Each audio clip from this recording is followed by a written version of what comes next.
I told y'all about going back to these exes, especially if they did something horrible to you or made you feel less than human and even cheated on you. But in this case, this Colorado dentist poisoned his wife to death. You talk about a red flag. He tried to poison her. In the past, she was going to leave him for cheating. He claimed he was suicidal, and he poisoned her so she wouldn't leave him.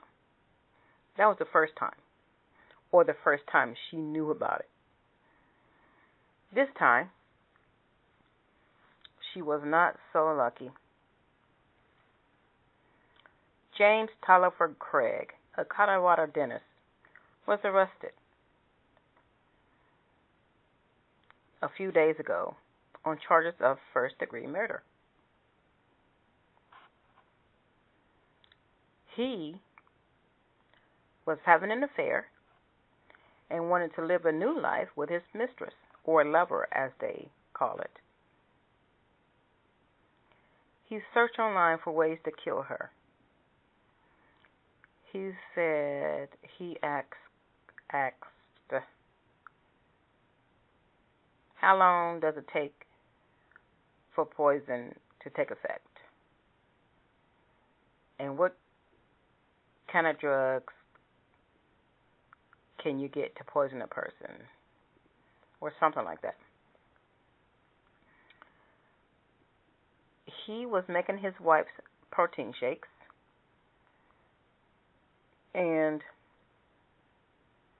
one day she sent him a text and said, I don't feel so good. I feel funny. She said, it feels like I've been drugged. You know what he said? He said, given our past and what we went through and before, believe me, I did not drug you. So she didn't even mention that she'd been drugged. He said that. He said, I didn't drug you. I am super worried, though. You really looked pale before I left, like your lips even. Like, how sick can you be to say that? Like, the news media showed the text messages between the two.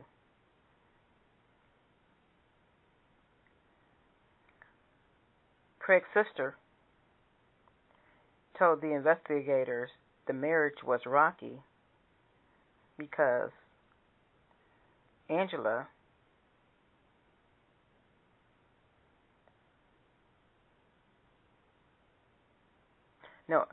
his wife's sister. Wait a minute.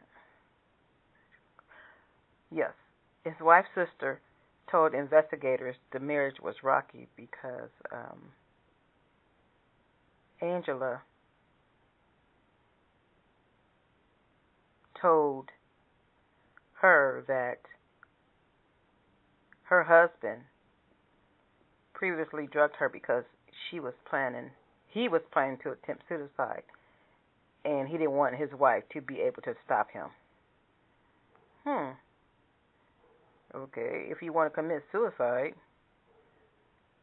you can do it out of the presence of anybody if you really wanted to do it. Also,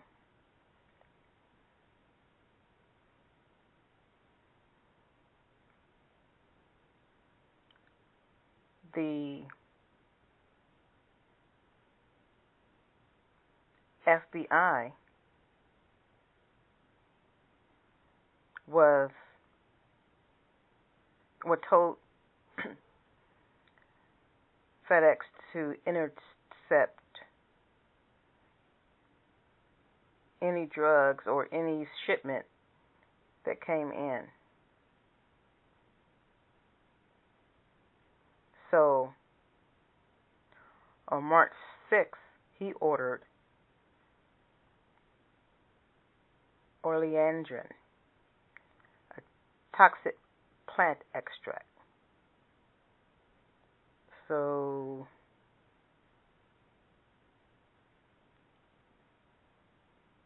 his wife was hospitalized March 9th to March 14th.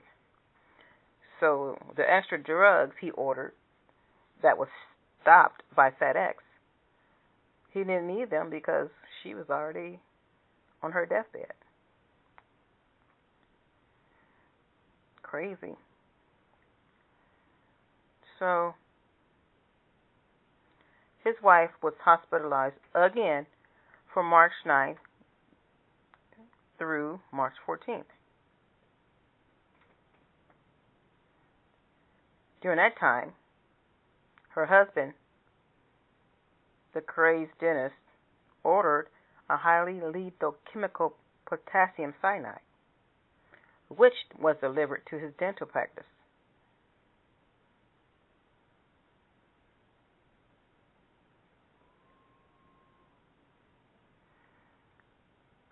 And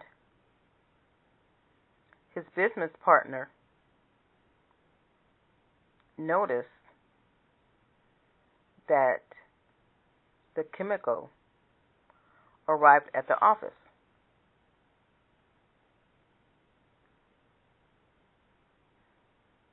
And that made him suspicious.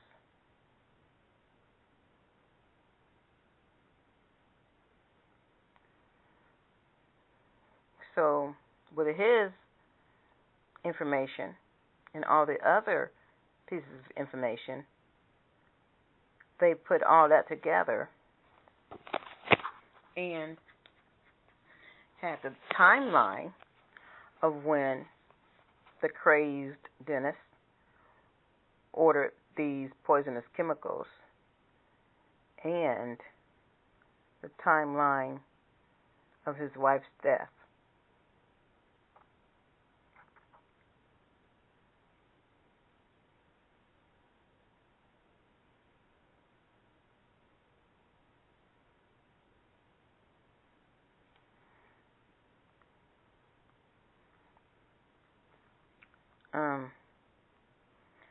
They have 6 kids, and he's ordered not to contact or see the 6 kids in any way. So how can you murder your wife, have 6 kids, and care more about your affair than your 6 kids? That is crazy.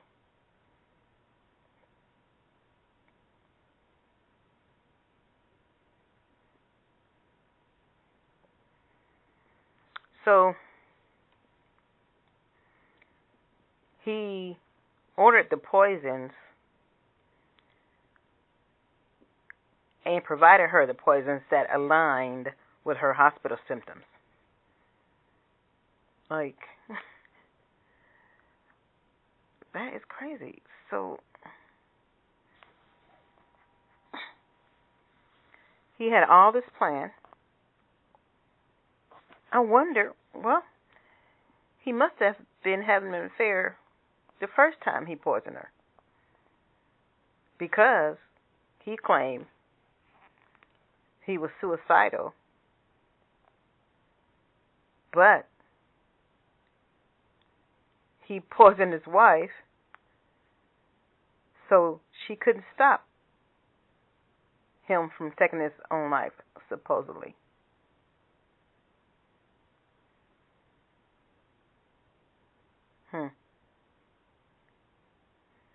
So before his wife died, Craig drove his wife to the hospital on Wednesday evening when she complained of a headache and severe dizziness.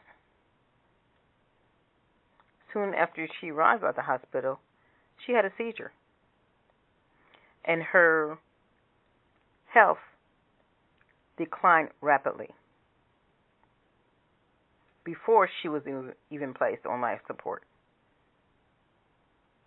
Later, she was declared brain dead and was taken off life support on Sunday. So she was in the hospital from Wednesday to Sunday, just in pain, like with a headache. She said she felt drugged. Wow. Wow. And his business partner, who noticed that he had the drugs delivered to the office, he spoke to a nurse about his concerns that Angela Craig had been poisoned.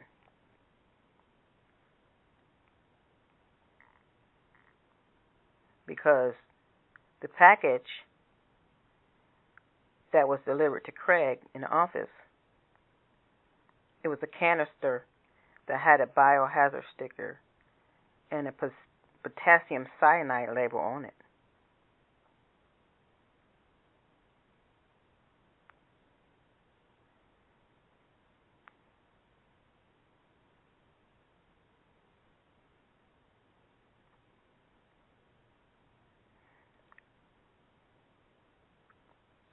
And he searched so much for so many things that could kill his wife. He even accessed an article titled 6 Deadly Undetectable Poisons and How to Detect Them. So how smart could you be? Like on your own computer, you poison your wife. Of course you're going to beat another one suspect, and they're going to take all your electronics. And his wife had been hospitalized at least twice before Wednesday.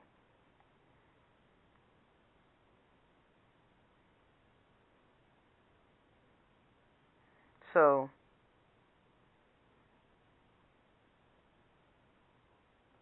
while his wife was hospitalized, her husband sent a bunch of emails to his mistress, making travel plans for her to visit him while his wife was in the hospital. The emails were intimate and sexually explicit, and they were sent from the same email address Craig used to purchase poisons, allegedly. You have to say allegedly. So,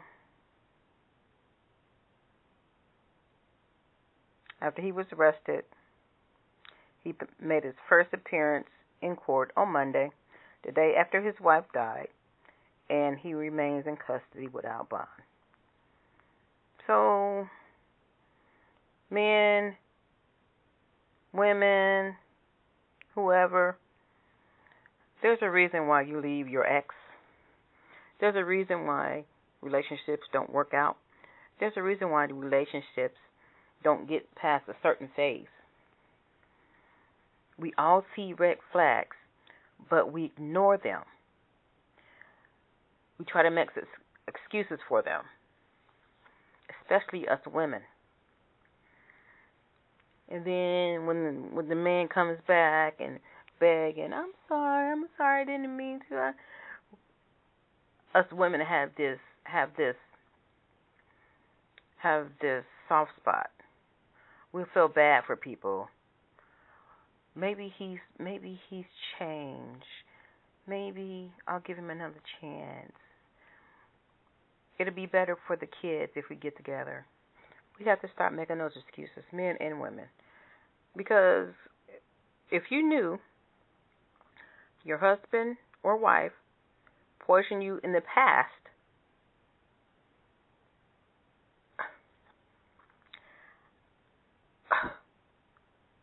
how could you trust him or her again to make food for you, to even be around you? Because the second attempt might not be poison. They might do something else to end your life. Wow. She had a very forgiving heart. That's crazy. Wow. I wonder if the hospital knew. They couldn't have known she had been poisoned before in the past, before she forgave him and got back with him, because they would have probably did some further tests or investigations. But I learned my lesson from past relationships. Going back, cheated, verbal, mental, physical abuse. Don't go back.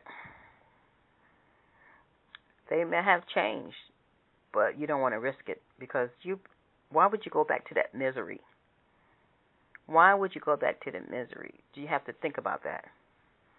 You were miserable before. They treated you like a dog. And when they're on the side relationship didn't work, they want you back because they didn't realize how good they had it, or how they're suffering until you're gone. But don't go back. Come on, don't go back. No matter how good it sounds, I've been tempted too. Like, not in the past 10 years, but I've been tempted to go back after I said, I'm not going back. We broke up for a reason. So I think the last time I went back was probably in 1998. Yep, that's the last time I went back. And that's the last time I will ever go back to an ex that dogged me, that didn't treat me right.